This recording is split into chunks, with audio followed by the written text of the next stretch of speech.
Now that we've talked about why it's important to prepare, let's actually get started on this informative podcast and selecting your topic. It's important that you choose something that you know and love very well. This will help you avoid having to read a lot of information or memorize information. You should ideally choose something your audience is interested in. If you took the time to analyze your audience, you're going to have a better sense of what ideas they're going to be most interested in. You also want to choose something that fits the time constraints. It's probably not a good idea in this presentation to try to cover the entire history of something. Take one small piece and discuss it in depth. It's also important to consider purpose. Are you informing or are you persuading? In this presentation, I expect you to inform, which means that you work to instruct or train your audience, that you share information or knowledge you already have about a topic with others. You need to avoid persuasion in this presentation. It's important that you understand the difference between information and persuasion. As you can see from this definition, persuasion involves convincing someone to do something, agree to something, or accept an idea. Let's practice a little bit. So if I were promoting the use of chopsticks over forks, would I be informing or persuading? If you said persuading, you're right.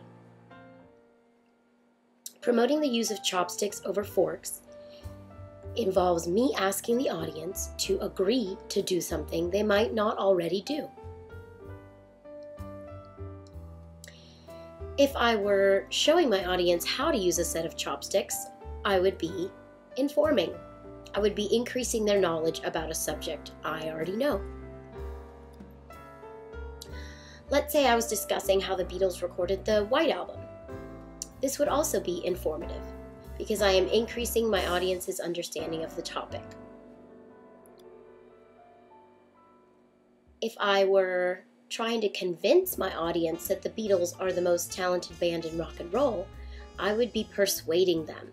I would have to get them to agree with that statement, to see it as true, the way I do.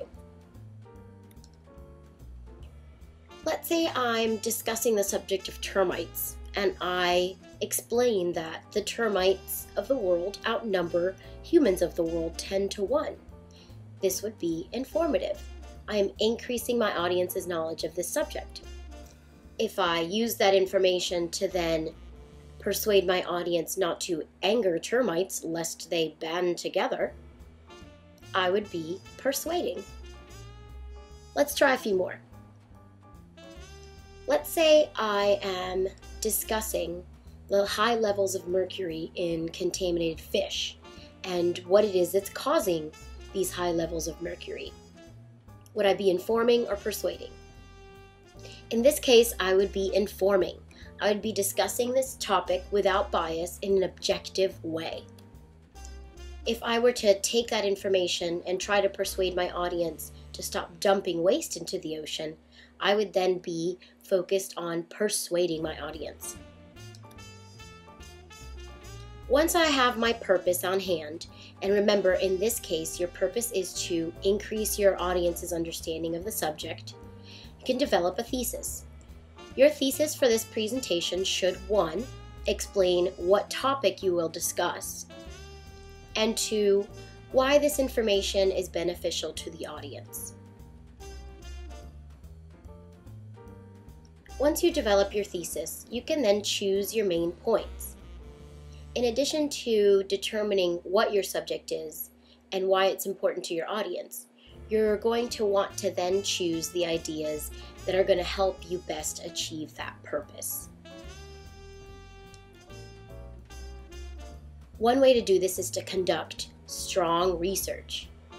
Be sure to look for credible sources. Wikipedia is a great place to start. It's a great reference source. But keep in mind that even Wikipedia articles use other credible sources to develop their ideas. Take a look at a Wikipedia article's bibliography. It's a good place to find some strong, credible sources of information. Another great way to gather information about your topic is to conduct primary research. Primary research can either be a survey that you distribute to your audience or an interview that you conduct with an expert in the field.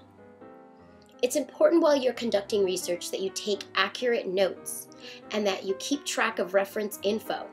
I expect you to cite your sources completely in APA format, which means that your job is a lot easier if you keep track of that information as you go along. Next time, we'll talk about how to take those ideas you've developed and turn them into a well-organized presentation.